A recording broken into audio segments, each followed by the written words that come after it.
Hey guys, Captain Daddy here. As you can see, we are back on our beginner's guide world. In case you missed that first video, that was a video for the day one experience for people that have never played the Infected before. Kind of went through a quick rundown on what to expect on day one. And now I think I would like to continue the series with what I would consider to be day 2 through maybe, day 6 or 7, day 8, maybe somewhere in that ballpark, kind of early game creeping into early to mid game type of feel. So today's video, we're going to have a handful of topics. I'll break them down by chapters of things that I feel like are important for day 2 and beyond into that early mid season. Base defenses. Base defenses is something that if you forget about it, suddenly it is too late, and then it's too late. I'm assuming you left the defaults on the game. You did not go in and change like the AI or anything like that.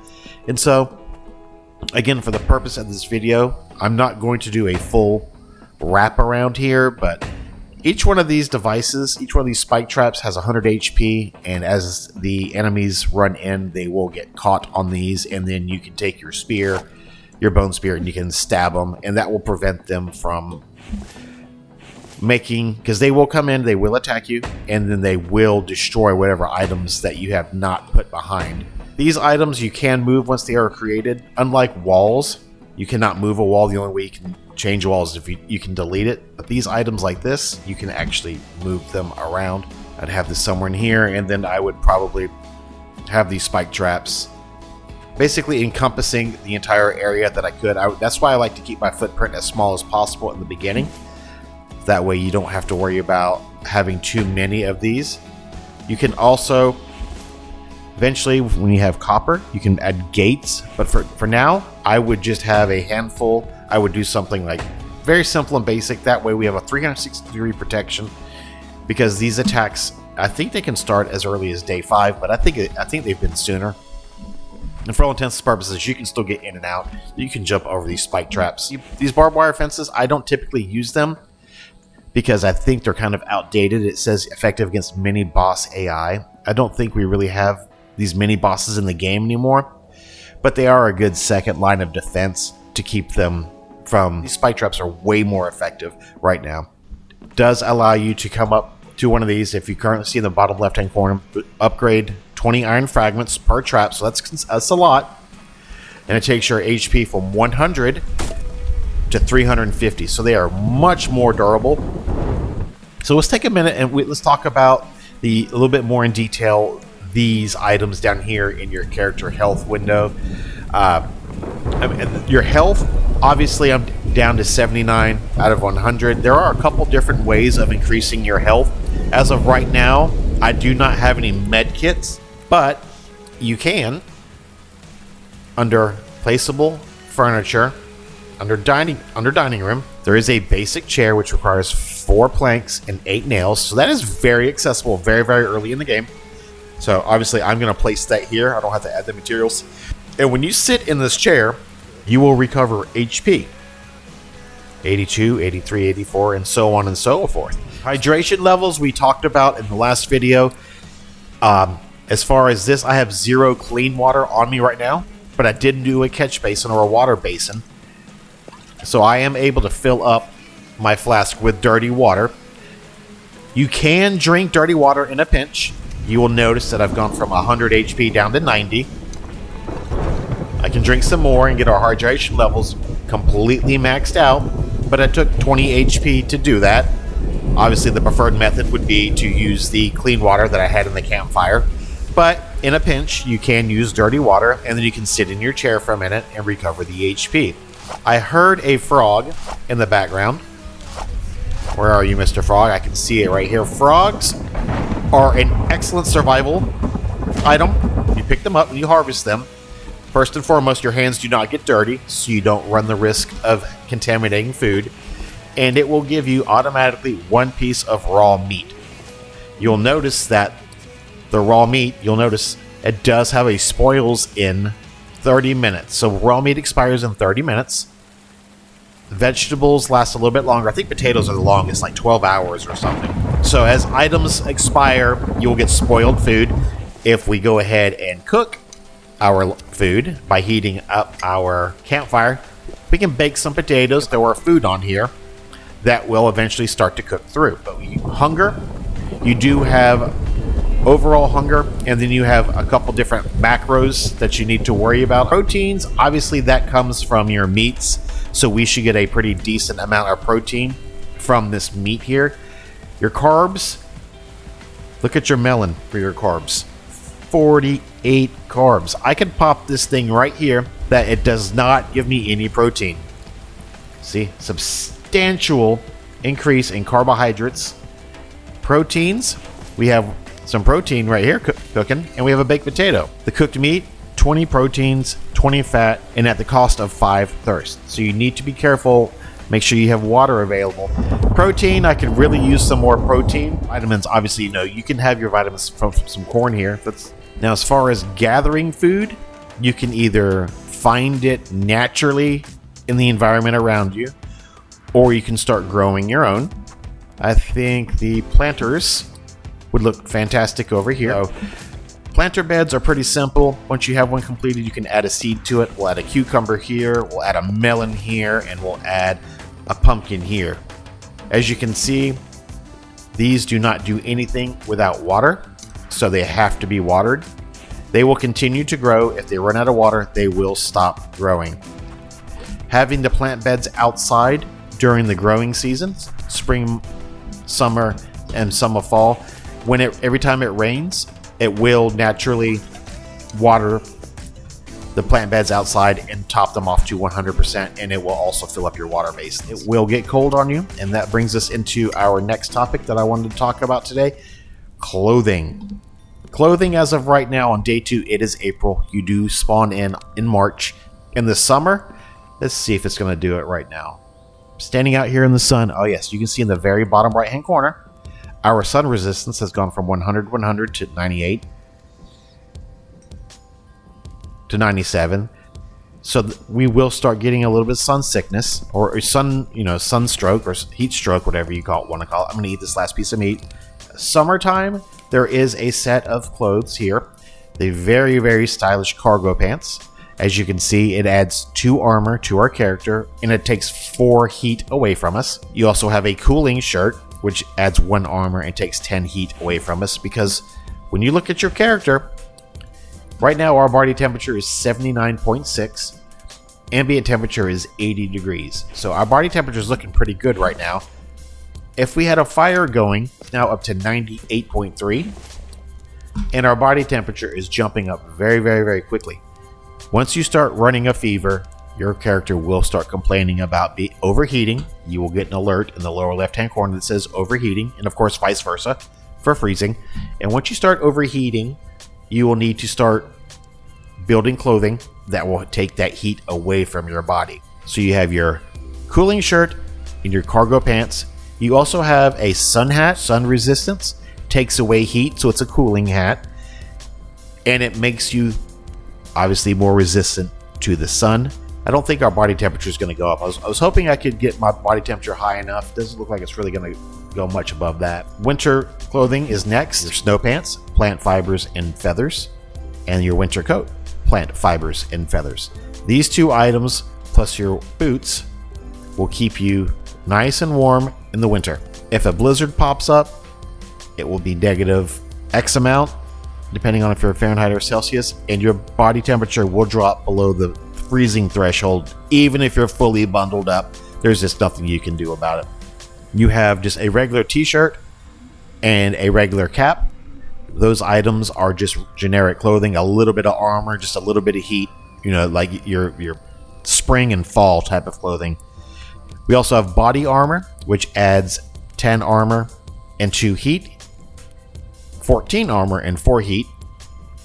So those would go into these auxiliary slots here: chest armor, leg armor. Those make you obviously more resistant to the attacks. You would take less damage from those guys.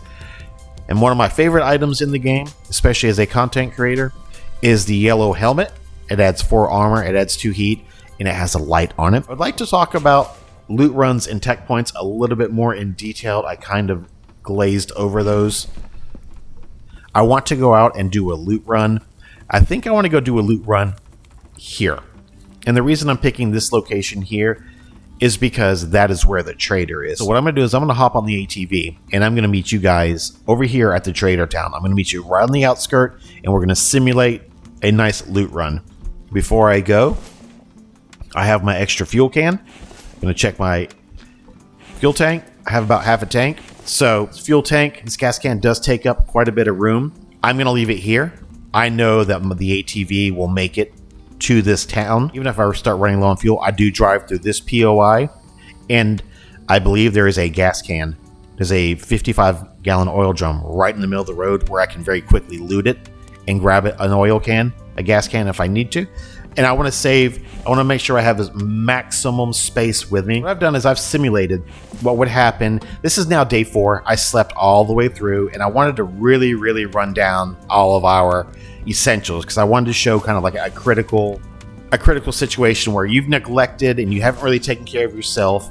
You've got no water. You've got all of your bars are looking really, really rough.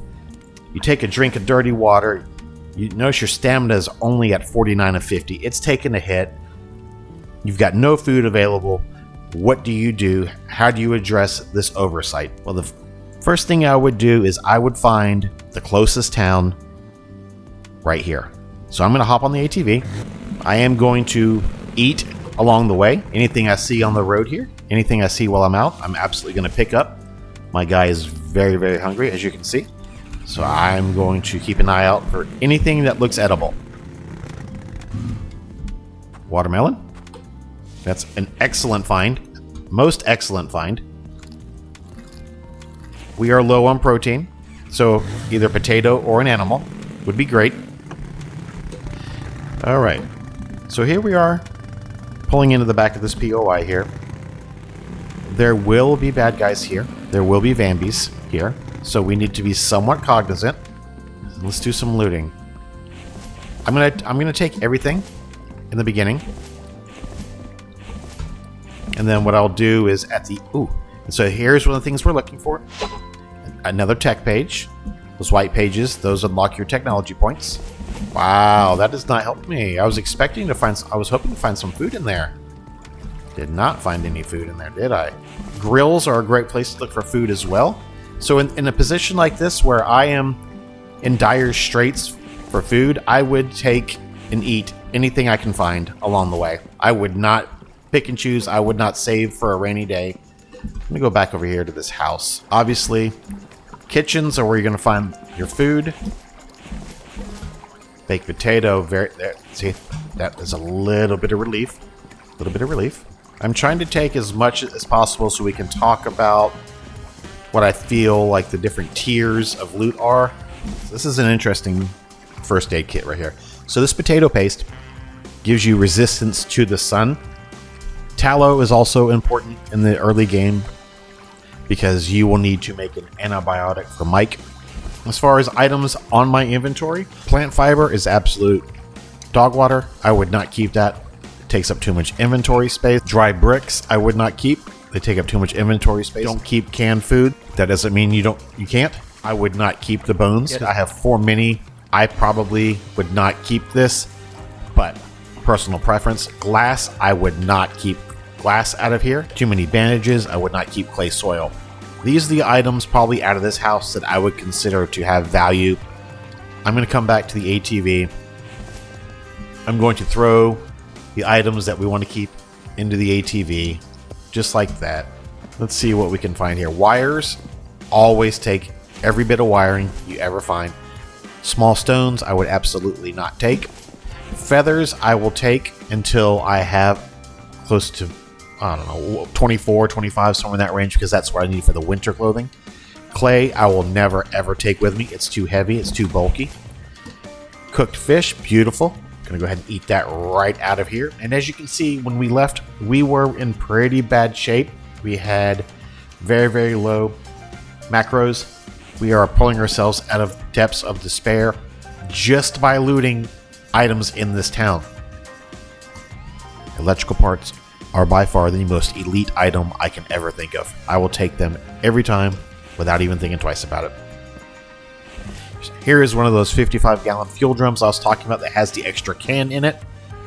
We left one back in at our base to have as much inventory space as possible. Here we are up here in this last house. We've got a potato paste that you can use directly out of here. Sun resistance. Splint for a broken bone if you ever fall and break a bone. Again, cans I would not take. Dry bricks I would not take. As far as what items I looted from those last two locations, clay soil, I would consider this to be a natural resource. I can find this at any point in time. I would not bring this with me. Glass just comes from sand. Sand is accessible because sand comes from stones. It's a natural resource. Clay, I would not keep. Bone shard, depending on how many bone shards I have in stock, I would keep this plastic. Absolutely the electrical components. Absolutely the wiring. Here's some more feathers. See, we're already up to 10 feathers. They'll stack up pretty quick. Biofuel and oil cans. Biofuel actually comes from spoiled food, so I actually pulled a spoiled food out on purpose. We've got more nails, we've got more screws, we've got some more ore that we're working with here. The ore does not stack. Since it is starting to rain, it gives me a perfect opportunity to hop off our ATV here and do a couple things. The first thing I'm going to mention is, as you recall, back at our base, we have some planters outside. Those planters are now being naturally watered by the rain.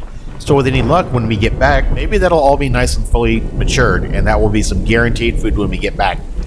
As far as this loot run, my advice would be to right-click on your map here and put a description here. For me, I know that when I put a white marker on something, just personal preference, this was looted on day 4. The map resets every 10 days, so actually on the 11th day. All of these POIs would respawn brand new loot, so it's important to note that this was looted on day 4, so there's no sense in me going back to that POI between now and day 11 on our loot run. Now you have to remember that we already have a pretty decent inventory, so we need to be very, very careful as far as what we're taking from here. I'm going to pull everything from this house again. We are up here in this first house, and we've already run into inventory problems. Small stones I would not keep. Plant fiber I would not keep. Bones are way too big and too heavy. Clay soil.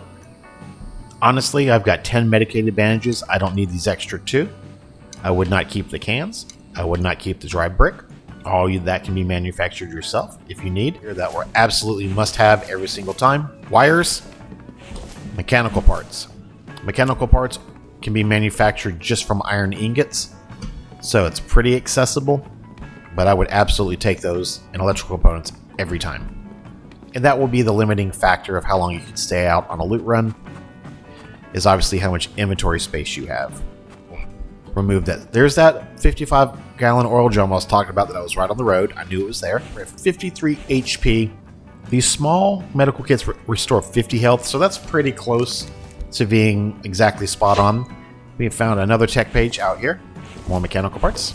Oh, do we want the bacon? See? So we need to start keeping an eye out because we're starting to run into some hydration. Ooh, eggs. Do we have anything on us that's hydration? We do not. If I can simulate eating with dirty hands. Where is that critter? Where do I hear that deer? He's going to run off on me. Yeah, bud. Oh, man. There we go. All right. So now that we've got this deer, we can either pick it up or we can butcher it on the spot. Picking it up, you can go back to the ATV and you can bring it back with you. Brought it back to our base and we had a butcher table. Butchering it on an actual butcher table. Oh my goodness. Apparently, I had way too much stuff in my inventory. Let's eat. Eat. Ah, there we go. So now we have got ourselves sick from eating with dirty hands. Our hydration levels are going to start dropping quite a bit faster than they normally would. Eating a potato gets rid of the sickness. Does the egg cure it? The egg cures it. So if you ever find yourself sick because you ate with dirty hands, a potato or an egg will take care of that for you. Since I do still have bloody hands, I am going to take a little detour here. This nice water. Come over here and wash my hands. So as I mentioned earlier, you have to keep an eye out for predators. We've got one right here.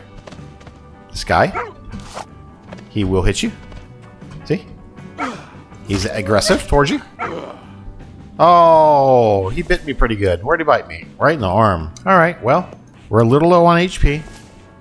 I'm going to go ahead and pop a med kit. I'm okay. I know that a lot of these towns have at least 3 Vambies in them. And the tech pages are anywhere between 0.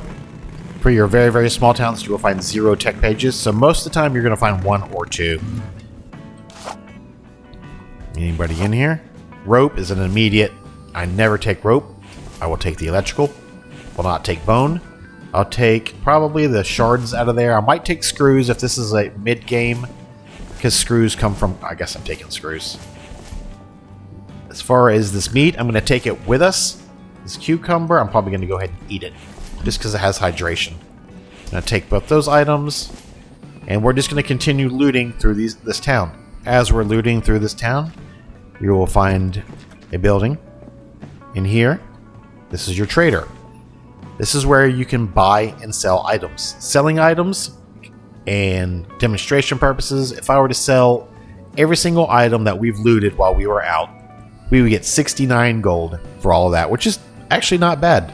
As far as buying items, you have 3 different categories now. You have your skills, your elite runner, you can read the tooltip, core strength, maximum weight, backpack by 25, iron stomach, stay hydrated longer, stay full longer basically. Lucky Raider, better loot when you're on a loot run. Exactly what we're doing right now is a loot run. And then energy boost. Sleep better and increase your body's energy level. 25% reduction in your energy depletion speed. So obviously your energy level. This is where you can unlock all of your furniture, which is locked behind your tech pages here under placeables and furniture. Things like your bedroom furniture where it says locked behind tech not obtained. Tech not obtained. All that tech is purchased through here, furniture and props. And then finally your workbenches. You have a nice higher workbench, which again the tooltip tells you, but basically you can replace chemistry advanced workbench and your regular workbench on one. Your repair workbench is a new item. That is an item that was introduced in patch 17. And then you have a gas generator and the advanced battery. Also one more trader on the map. You have a trader in this location that we are here. And then we also have a trader over here in this location. And the last person, or the last item I want to talk about today, is the NPC on the map, Mike. So Mike can only spawn 2 different locations on the map as of version 17. He can either spawn this location right here, or this location right here. That is the only 2 places that he could ever spawn. So, since we are out here, we're going to cut through this desert area so you guys can see what that biome looks like. So we're cutting through this desert area here. And like I said in the beginner's video, this area is not as hospitable as the other areas. You do have a few trees, much of anything else out here. This is where you find the aloe. Here's your aloe plant here. This is for making bandages. You will get your aloe. Area is also very, very rich in clay. You also have these big rock structures here that you can farm. Inside of these, you get your standard small stones, but you will also get oil shale. Here's your oil shale here. Or it can also be extracted through a mineral extractor, and it's the exact same mineral extractor you would use for extracting iron or stones or whatever it may be. If you put this out here in this desert area, you can either set it to extract only stone, and you would get stone every 60 seconds. But the main reason for being out here is every 5 minutes, this will extract either a stone or oil shale, one or the other. Alright, so as this thing is running, oil shale actually stacks all the way up to 25. So my advice here is that when possible, you want to take up as many spots in here as oil shale as possible. Stacks only one time, so there's a chance that if you did not have these all blocked out like this, that you come back, you may have 50% stone and 50% shale, and the box is completely full because the stone is taking up all the spot. But if this is all oil shale, it does not make it faster, it does not change the outcome, it just prevents this box from filling up with stone very, very quickly because the stone does not stack. I hope that makes sense. More rain. In my 3rd season here on YouTube, that's currently in production, this is where the truck was. Truck's not here. It was just worth a shot. So this town, as you can see, you have 1, 2, 3 fuel cans here, so fuel is not an issue here. So this warehouse looking building, this is where we were going to find Mike. 2 more fuel cans here. Is Mike going to be here? Mike's here! Look at that! So we're going to grab Mike, pick up Mike. We're going to get on the ATV, and we're going to head home. Well, I figured while we're out here, we might as well visit one of the caves. So you can hop off. You can put Mike on the ground. Inside the cave, you will have an enemy that can attack you. Little scorpion dudes. This is where you find your mushrooms. Mushrooms are only found in caves. Find your coal here. Got some nice coal here. Some more mushrooms. There is water source in here. You can fill your canteen with water if you need water from in here. You can also have stones. Inside these stones, you have an opportunity to get one of 3 items. You will always get lead. So here's your lead, your 100% drop rate on lead. And you will either get a clay, a small stone, or you'll get an iron ore. And there's an iron ore and some more lead. In this cave is also where you will get your precious metals, your mineral extractors. I'm going to place a couple of them here, just for demonstration purposes. So this guy, I can turn him on, and every 5 minutes he will pull one of these 4 items. If I want it specialized, I can say only aluminum. However, it doubles the time. So every 10 minutes, this will pull 1 aluminum ore, only copper, every 10 minutes. And then if we had, obviously, fuel on us, we would do the say, for example, this one is cobalt. So every 10 minutes, we're guaranteed to get those ores coming out of here. All right. So now we got Mike home. What are we supposed to do with him? Let's throw him next to the bed. There's a lot of prerequisites. First and foremost is the chemistry table. You will absolutely have to have a chemistry table. In order to bring Mike back to life, we will need an antibiotic. We will need 5 mushroom, 3 tallow, and a raw liver. The NPC house, which is basically Mike's house, and the town hall. So what I'm going to do is I'm going to quickly make a place for the town hall. We've got this nice town hall here. We are going to put this on. This must be built on a foundation. So we've got that built now. All right. So there's the house. So how this whole thing would work, I'd grab Mike, throw him in the cart, bring him over here to the NPC house, and there we go. There's our antibiotic. Give Mike the antibiotic. He's going to come to life. And what he's going to do is his first thing he's going to do is he's going to get up and say, I am hungry.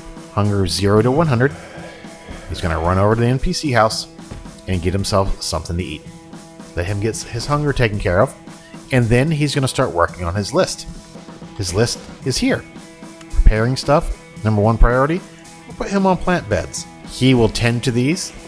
He will water these as needed. Once they are fully ripe, he will pick them, replant them, and then he will put the food in the NPC building into the storage. And he will keep all this nice and stocked up. If he runs out of food, he's at 96 right now, he will boycott you and he will not work until he gets more food. Well, that should take care of this day 2 through, what was this, day 5, day 6. We covered some pretty cool topics today, I think. I hope you guys found it helpful. We talked about some clothing. We talked about base defenses, looting and loot runs. We talked about the trader locations. We talked about Mike, how to get Mike. We brought Mike back with us. We talked about this chair that I'm sitting in that's helping me get my health back. So I think that's it. If there's anything else you guys think I forgot, let me know in the comments below. If there's anything you would like to see in the future, please leave that comment as well. We're going to put everybody to sleep. Thanks you guys for hanging out. Thanks for watching. Hope you enjoyed it. Captain Daddy, and I'm out of here. See ya.